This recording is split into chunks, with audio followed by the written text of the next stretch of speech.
Today, I want to talk to that part of you which we all have, the aspect of us that struggles, the one that is in survival mode, where abundance doesn't exist. Because here's the thing, before I started to quote-unquote make millions on repeat by doing what I love, there was a period in my business and life where my normal was not enough, when my normal was a lack, where I was waking up each morning with a knot in my stomach because I wasn't sure whether I will be able to pay bills. But there were certain things, 5 specific changes I made that made all the difference, that finally got me out of this struggle mode into abundance mode. So change number 1 that had to happen was this.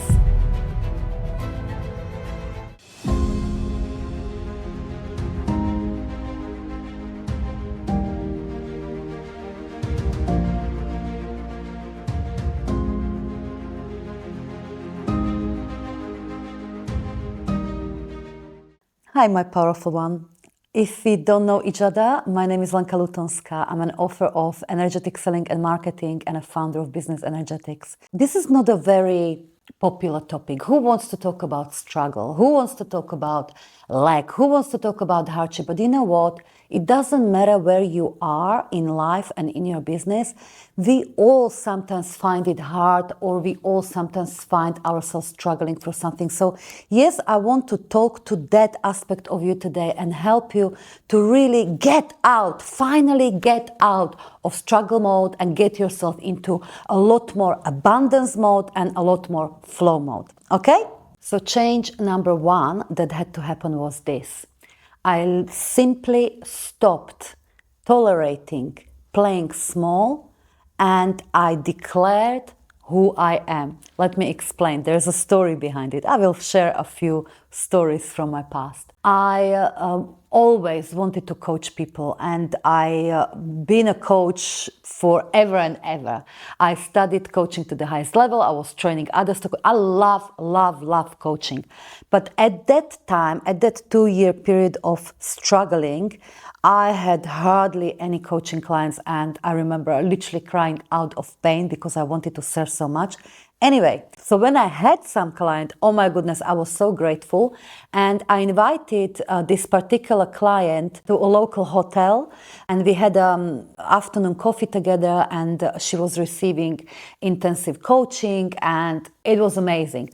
At the end of this coaching intensive, I asked a waiter to take a picture of us for a memory. And later on, when I looked at that picture on my phone, when I was going to send it to my dear client, that picture touched something deep inside of me and made me realize, oh my goodness, how I've been playing small. You see, on that picture, you can see my client standing tall, and you can see me next to her shrinking, closing my body language, accommodating her bigness, and me making myself smaller.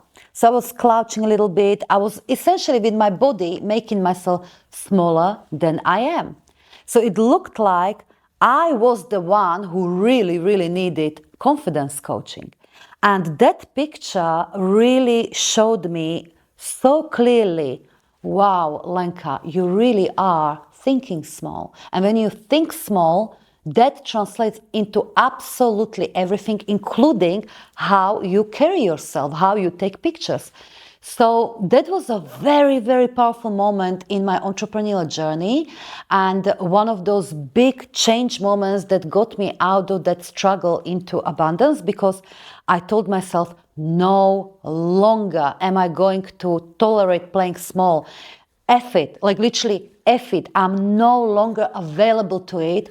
I'm declaring myself to be a world-class, world-renowned coach. So that was essentially a moment of my own identity shift, where I literally refused to see myself as the one who struggles, as the one who doesn't have enough money, as the one who this and that. And I simply told myself, this is who I am, full stop. That was a very powerful moment that led me to, of course, make many courageous changes, physical changes and choices and decisions and actions. But that was the moment when really, really everything changed, because I told myself, no more. And you know what? That picture showed me that I really was settling for smallness, for playing small. And that's so common amongst even the most powerful change makers, leaders, and entrepreneurs. We simply settle for being small, for playing small, because we believe circumstances do not allow us otherwise.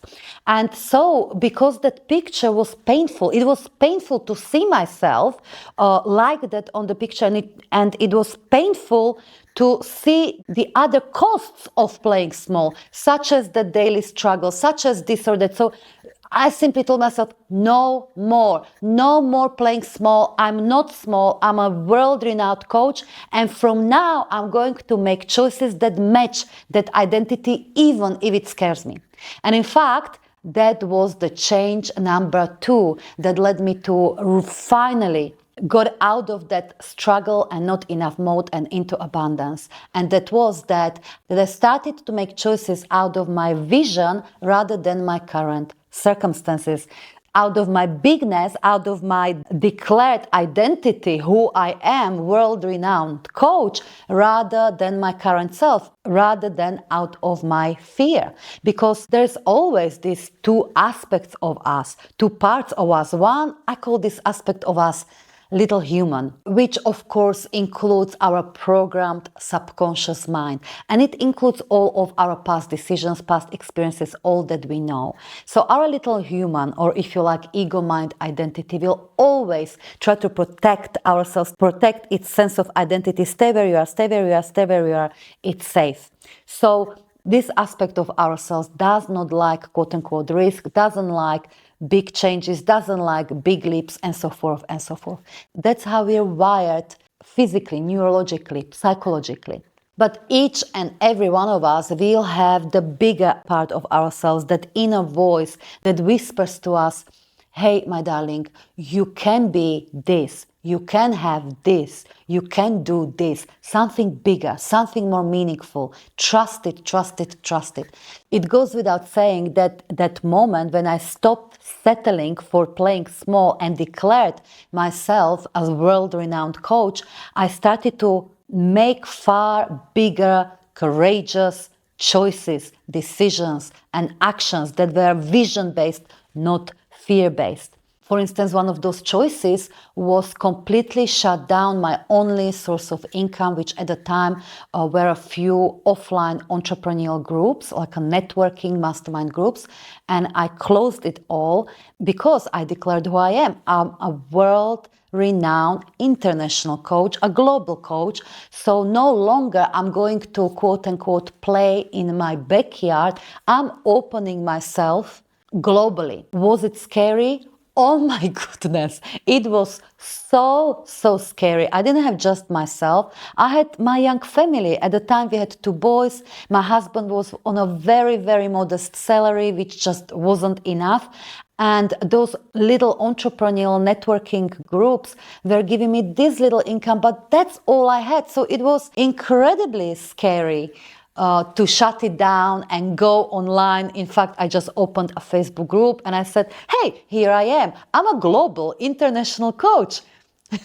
It was a huge leap of faith for me, but that was example how I started to make choices out of my vision, out of the new identity, rather than my current circumstances, my little human, and of course, fear. A big change number 3 was this.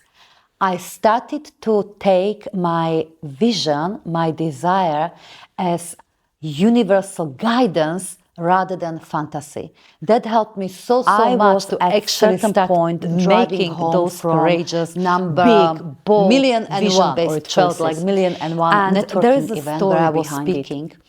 And during that talk, I was speaking to others on a stage, how I can help you with X and how I can help you with Y and how amazing coach I am and this and that. So successful persona on a stage. And when I got off the stage, I heard it all again. Lenka, it was amazing. You're so inspirational. But really, I walked away with zero business as usual. And as I was driving home, oh my goodness, I cried. Again, the struggler in me just cried because I literally was asking God, what does it actually take? I work so hard and I'm so dedicated. I'm so committed to rebuild my business and to actually do what I love. I'm not asking for much. I just want to earn good money by doing what I love, by doing what I'm good at, by using my gifts. So what does it actually take? And maybe at this point, maybe it's not meant for me. Maybe what I'm imagining in my mind, running these incredible events, having this amazing company, maybe it's just a fantasy. Maybe it's not meant for me, because if it was, I would already leave it. Maybe there is something seriously wrong with me. What is wrong with me? I was crying my eyes out. And in that moment of desperation, I cannot describe it any differently than hearing inside of me divine voice or message, call it what you like. And it said this: Lenka, I would never, ever plant a desire in your heart if you were not meant to live it.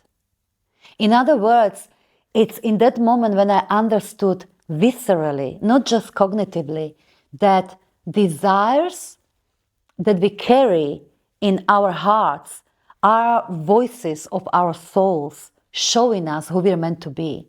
They're showing us these authentic desires expanding in our hearts, who we're meant to become next. They are our future identity markers. They are our doors through which we need to walk. I declare this is who I am. I declare this is who I am. And that's how the universe will be able to express itself through us the way it's meant to. I learned in that moment viscerally with my full body that the desire is how the universe wants to express itself through me right now. And I started to trust it, I started to trust the knowing that if I truly desire it, it's not just because I selfishly want it. It's not just because I think it will be easier or whatever it might be. It's not just a matter of maybe. It's not just a matter of will it happen or not. I took it as inevitability. It's something that was more true than what I see with my physical eyes now. And that changed, of course, everything, because it's that what helped me to practice that courage and take those bold choices. It's that what helped me to really go, you know what, that little income I have, I'm letting it go because I'm opening myself to so much more. It's that what helped me to follow that internal guidance. This is the next choice. This is the next aligned choice. This is the next decision and action that will help you to fully become who you're meant to be. So I'm here today lovingly remind you yet again, that which you feel in your heart and you truly desire it, it's not random. It's not just a fragment of your imagination, or it's not just selfish desire. This is the voice of the God, of universe within you, your soul whispering to you, this is who you're meant to be. This is what you're meant to have. This is what you're meant to do. And my question to you is, what possibilities are opening up in front of you if you allow yourself to believe this? Change number 4 that was so essential for me to finally collapse struggle and get into abundance was this one. I stopped letting my inner victim lead. Again, I will share a story with you. You may or may not know that what led to my first business collapse was business partner and a mentor who essentially was a corporate psychopath, and in a space of few months he ripped me of my first business, and I found myself at the bottom of the bottom. It's unfortunate, of course, and this is what caused those 2 long years of struggle. During those 2 years, I kept, of course, sharing with my friends and with whoever would listen how this bastard robbed me of my beloved business, and where could I be if that didn't happen to be. And I just wish my business was where it was before. That would be enough, and so on and so on and so on. And one of my dear friends, she listened, she patiently listened, and she would listen again and again. And then when she would listen to the same thing, I don't know how many times, one time she said, Lenka, but are you not tired of that story? Because I've heard this story, I don't know how many times by now. I'm getting really tired of it. Are you not tired of it? Who wrote it? It's you. And at that moment, I thought, shit, it's true. I, you see, didn't want to admit that I got my victim very active. Nobody wants to acknowledge it. But it was true. It was the victim within me that was for almost 2 years blaming the lack of my success on the loss of my business because of that bastard. Do I think I had zero right to complain? No. In fact, I think it's very, very healthy to let our inner victim, the one that suffers, to speak. Today, I do teach energetic alchemy, and part of it is letting our inner victim express herself, himself fully. However, I let my inner victim for 2 years make choices and stop me from rebuilding my business or building a brand new business on a new foundation. Because I remember these thoughts, oh, if I only could be where I was before, that would be enough, I could move on. If I only had as much money as I had before, I would have enough to get this software. I remember I wanted this software, Infusionsoft, and it was quite costly for me at the time, and I couldn't afford it. And I thought, if I only could get that Infusionsoft, that would help me to grow my business. But I can't afford it because of him. Well, let me tell you, no software can ever grow anyone's business. In fact, later on, I got that Infusionsoft and got rid of it after all, because it's not software, it's not external person, it's not anything that can make us grow our business or get us out of our current situation if we don't like it. Is none of that. It's us, our identity, how we see ourselves. And throughout the time, yes, I still saw myself as victim of someone else, and I saw myself powerless. Full stop. So in that moment where I realized, oh my goodness, I've got to stop doing this and blaming that one person for all of my lack of success. So that was the moment where I finally took more responsibility and started to self-empower myself. And of course, that made all the difference. And finally, the fifth change that made all the difference and helped me to collapse that struggle and get into abundance is this. I started to ask and allow support to the point of my discomfort. Let me explain. Up till that point, because of all the combination of factors, including I thought I couldn't afford it, and when my business will have that much money as before, then I will be able to offer this, etc., etc., I did not have anyone supporting me in my business. I didn't have a mentor, I didn't have an assistant, I didn't have a cleaner at home, I didn't have any support around me because I couldn't afford it. And when this series of moments happened, me driving in a car and getting the message viscerally that desire in your heart is there for a reason. When my friend reminded me to stop letting my inner victim lead. When my client on that picture reminded me to stop playing small. Of course, I started to make different choices, and one of those was, I'm not doing this alone. I deserve the best support I can get. So I started to really stretch myself to the point of what I now call divine discomfort to ask for support. So first it was, oh my goodness, I remember how deeply uncomfortable it was for me. I started to call past clients and I asked them essentially if they have recommendation for anyone who is looking for coaching or training, the services that I could provide, if they know anyone, if they could recommend me to anyone. I felt so deeply uncomfortable to do that because I thought, oh my goodness, what they're going to think of me. They're going to think I'm desperate. They're going to think I'm in lack. Well, guess what? I was desperate and I was in lack.